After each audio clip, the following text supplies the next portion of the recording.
నాదెండ్ల మనోహర్ అనే వ్యక్తి ఈరోజు పార్టీని సర్వనాశనం చేసేసాడు. ఆయన ఒక క్యాబినెట్ హోదాలో ఉండి ఒక పాలసీ మ్యాటర్ తెలిసిన వ్యక్తిగా, పార్టీ స్ట్రక్చర్ తెలిసిన వ్యక్తిగా ఈరోజు జనసేన పార్టీని ఏం చేశారు? పవన్ కళ్యాణ్ గారు మొన్న మీటింగ్లో, తాడేపల్లిగూడెం మీటింగ్లో చెప్తున్నారు, మనకి పోల్ మేనేజ్మెంట్ లేదు, బూత్ మేనేజ్మెంట్ లేదు, వాళ్ళకి 40 years, తెలుగుదేశం వాళ్ళకి 40 years అనుభవం ఉంది, కాబట్టి వాళ్ళకే మనం ఇద్దాము, వాళ్ళతో పాటు అడుగులేసి నడుద్దాము, వాళ్ళతో సమానంగా నడుద్దామని చెప్పడం జరిగింది. పోల్ మేనేజ్మెంట్, బూత్ మేనేజ్మెంట్ లేకపోవడం అనేది ఇన్ఛార్జీలు తప్ప. ప్రతి నెలకు ఒకసారి ఇక్కడికి వచ్చి క్లబ్లో ఉండి నాదెండ్ల మనోహర్ అనే వ్యక్తి ఇక్కడికి వచ్చి క్లబ్లో స్పెండ్ చేసి ఒక డే అంతా కూడా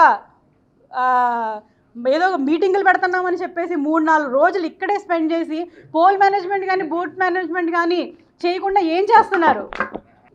ఇది నేను పత్రికా ముఖంగా, మీడియా ముఖంగా జనసేన పార్టీని ప్రశ్నిస్తున్నాను.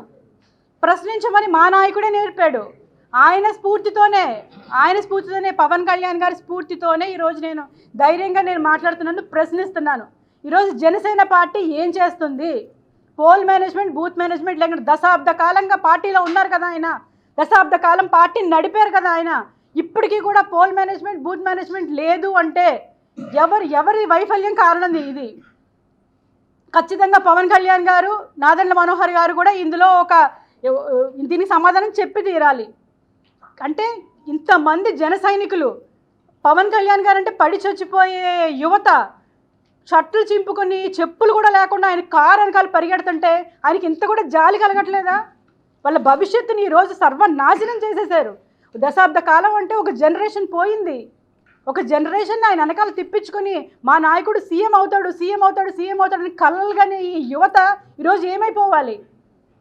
ఇప్పటికీ వన్ సైడెడ్గా మా నాయకుడు ఏదో చేస్తాడు, ఏదో ఉద్ధరిస్తాడు, ఈరోజు బీజేపీని, టీడీపీని కలిసి కూటమి ప్రభుత్వం ఏర్పడుతుంది, మాకేదో జరుగుతుంది, మాకేదో మంచి జరుగుతుందని కలలుగానే ఈ యువత ఈరోజు ఏమైపోతుంది? కలలుగాను అని స్టేజ్ల మీద ఊకదంపుడు ఉపన్యాసాలు ఇవ్వడమే కానీ యువతని ఈరోజు అడ్డంగా గాలికి వదిలేసిన పరిస్థితి, ఈరోజు వాళ్ళ భవిష్యత్తు నాశనం చేసిన పరిస్థితి ఈరోజు జనసేన పార్టీ చేస్తుంది.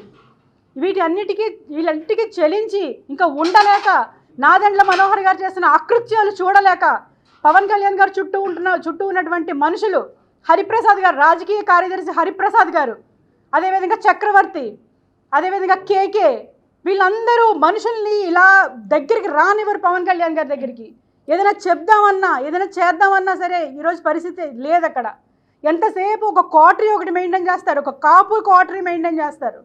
ఆ క్వార్టరీ దాటి ఇంకొక సామాన్య మానవుడు ఎవ్వరు కూడా వెళ్ళలేని పరిస్థితి. ఈరోజు అక్కడ ఇప్పుడు ఇంతమందికి టికెట్లు లేవు, సరే నాకు టికెట్ లేదని నాకు బాధ కాదు, అట్లీస్ట్ పిలిచి అమ్మ టికెట్ ఇవ్వలేకపోతున్నాం, దశాబ్ద కాలం వెయిట్ చేయండి, లేదా 2 దశాబ్దాలు వెయిట్ చేయండి, నేను మీకు ఉన్నాను, మనం కలిసి పనిచేద్దామని ఒక్క మాట అనని వ్యక్తి. కాపు కులంలో పుట్టింది కాబట్టి మరి వినూత్న అనే అమ్మాయి శ్రీకాళహస్తి నియోజకవర్గం ఇన్ఛార్జ్ 4 రోజులు ఏడిస్తే పిలిచి ఆమెను ఓదార్చి మీకు నేను ఉన్నానని భరోసా ఇచ్చారు. నెల రోజుల నుంచి కన్నీటికి మున్నిటికి ఏకదాటిగా ఏడుస్తున్న పితాని బాలకృష్ణ గారిని ఎందుకు పిలవలేదు? ఇప్పుడు దాకా సరోజాని పిలవలేదు, ఓకే, పితాని బాలకృష్ణని ఎందుకు పిలవలేదు? అంటే కేవలం బీసీ సామాజిక వర్గం, సెట్టిపల్లి సామాజిక వర్గం చెందిన వాళ్ళు కాబట్టే మమ్మల్ని ఇంత చిన్న చూపు చూస్తున్నారు. మహిళలకైతే జనసేన పార్టీలో ప్రాధాన్యతే లేదు. మహిళలు కేవలం పని చేయడానికే పనికొస్తారు అంతే, వేరే ప్రాధాన్యత లేదు. నిన్న కూడా మహిళలతో మీటింగ్ పెట్టారండి పవన్ కళ్యాణ్ గారు. అక్కడ పిలిచి కూర్చోబెట్టారు. ఏంటి అంటే రాబోయే 2029 ఎలక్షన్లో మీకు 1/3 సీట్స్ వస్తాయి, అప్పుడు మీకు నేను ఇస్తాను అని చెప్తున్నారు. మరి జనసేన పార్టీకే 1/3 సీట్స్ వస్తాయా, మరి మిగతా అన్ని పార్టీలకు కూడా వస్తాయో నాకు అర్థం కాలేదు మరి ఆయన చెప్తుంటే.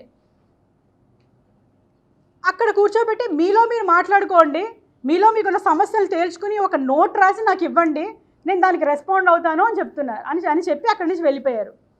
మహిళలు మాట్లాడుకుంటున్నారు. అంటే నా పాత్ర ఏంటి, ఆ వీర మహిళల్లో నా పాత్ర ఏంటో నాకు అర్థం కాలేదు. అక్కడ ఒక మేయర్గా చేసి అక్కడున్న రీజనల్ కోఆర్డినేటర్లు మిగతా వాళ్ళందరితో కూర్చోబెట్టి నా పాత్ర ఏంటో నాకు అక్కడ అస్సలు అర్థం కాలేదు.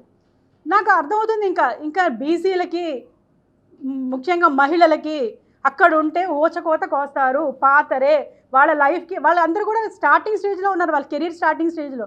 నేను ఒక మేయర్ చేసి ఒక కెరీర్ కొంచెం ఒక అడుగు ముందుకేసి ఉన్నాను నేను.